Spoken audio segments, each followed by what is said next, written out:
मकर संक्रांत ते रथसप्तमीच्या काळात तान्ह्या बाळाचं तसंच 5 वर्षांपर्यंतच्या मुलामुलींचं बोरन्हाण केलं जातं. हे बोरन्हाण कसं करावं, हे बोरन्हाण का करतात, या बोरन्हाणाने बाळाला, मुलाला किंवा मुलीला काय लाभ होतो, चला जाणून घेऊया. पण त्याआधी चॅनलला सबस्क्राईब नक्की करा आणि आमच्या फेसबुक पेजलाही फॉलो करा. मंडळी, बोरन्हाण हा एक शिशु संस्कार आहे. आईच्या गर्भातून बाहेर आल्यावर या सृष्टीशी, ऋतुमानाशी जुळवून घेत साजरा केला जाणारा हा एक सोहळा आहे. या संस्काराबरोबर शिशूच्या आरोग्यासाठी उपयुक्त आणि आवडीच्या गोष्टींचाही समावेश केला जातो. अगदीच तान्ह्या बाळाला या गोष्टी अनुभवणं अशक्य आहे, म्हणून तर 5 वर्षांपर्यंतच्या मुलामुलींचं बोरन्हाण केलं जातं. नकळत्या वयापासून कळत्या वयापर्यंत मुलांच्या आठवणी तयार होत जातात आणि कळत नकळत संस्कृतीशी, परंपरेशी, निसर्गाशी त्यांची नाळ जोडली जाते. बोरन्हाण घालताना बाळाला लागणार नाही अशा बेतानं, वजनानं हलक्या पण आकर्षक तरी आरोग्यवर्धक अशा गोष्टी बोरन्हाणामध्ये वापरल्या जातात. त्यात चुरमुरे, लाया, हलव्याचे दाणे, छोटी छोटी बोरं, चिंचा, गाजराचे तुकडे, भुईमुगाच्या शेंगा, तसंच रंगीबेरंगी गोळ्या आणि हल्ली तर चॉकलेट बिस्किटचाही समावेश आहे.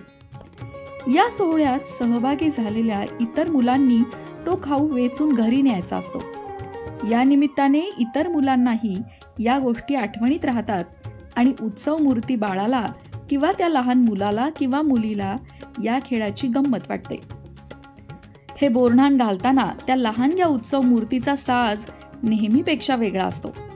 बाळाला काळ्या रंगाचं झबलं किंवा सदरा घातला जातो.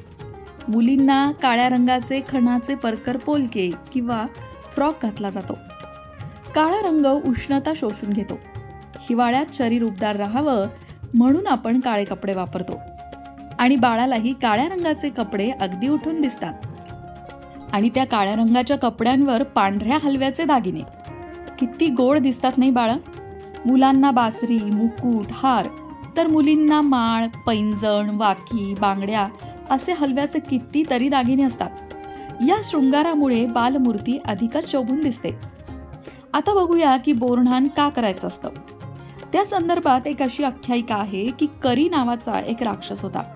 त्या करी राक्षसाची वाईट दृष्टी आणि वाईट विचार मुलांवर पडू नयेत त्यासाठी सगळ्यात आधी बाळकृष्णावर हे बोरन्हाण केलं गेलं आणि तेव्हापासूनच सगळ्या लहान मुलांचं बोरन्हाण करायला सुरुवात झाली असं म्हटलं जातं.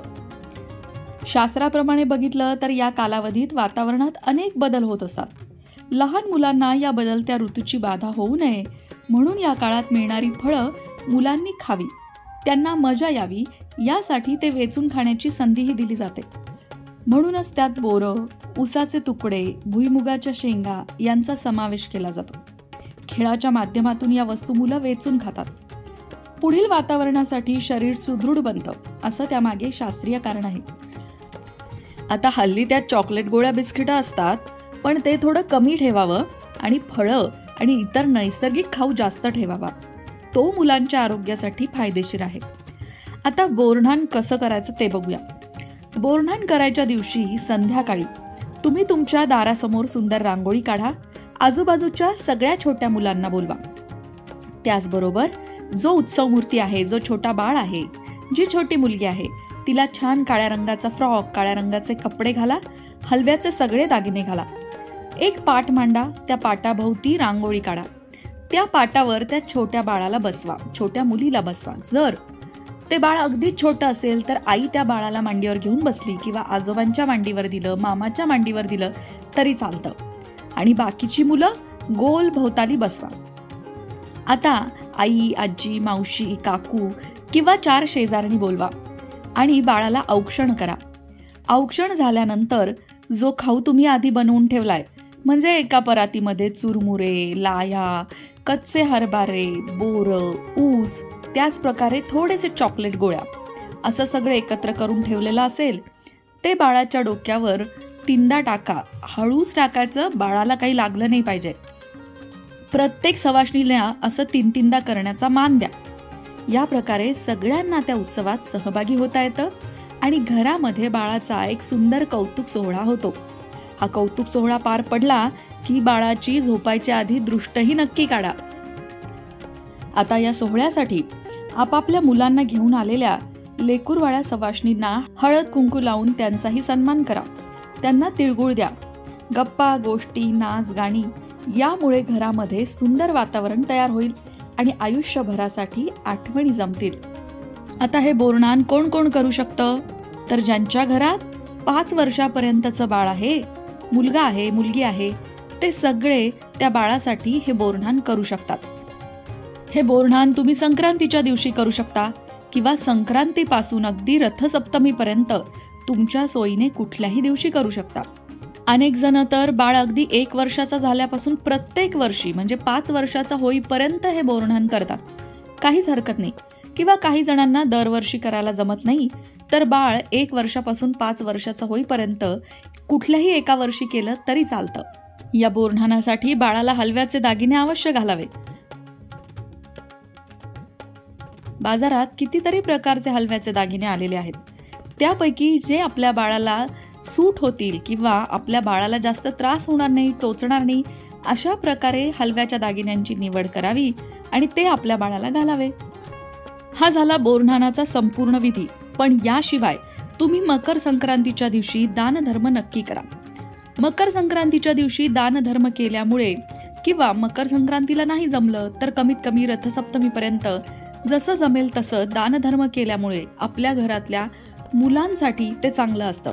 दानधर्मामध्ये तुम्ही तीळ, गूळ या गोष्टींचं दान करा. त्याचबरोबर थंडीचे दिवस असल्यामुळे तुम्ही गोरगरिबांना ब्लँकेट्स, शॉल या सगळ्या गोष्टीही दान करू शकता.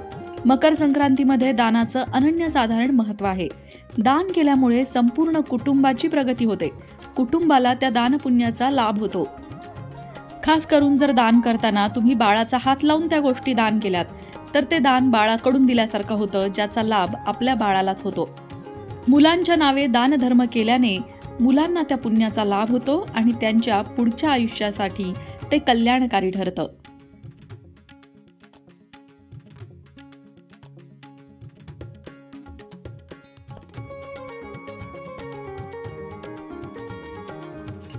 अशाच प्रकारच्या माहितीपूर्ण व्हिडिओंसाठी लोकमत भक्ती चॅनलला सबस्क्राईब करा आणि बेल आयकॉनवर सुद्धा क्लिक करा, म्हणजे आमच्या नवनवीन व्हिडिओचं नोटिफिकेशन तुम्हाला मिळत राहील.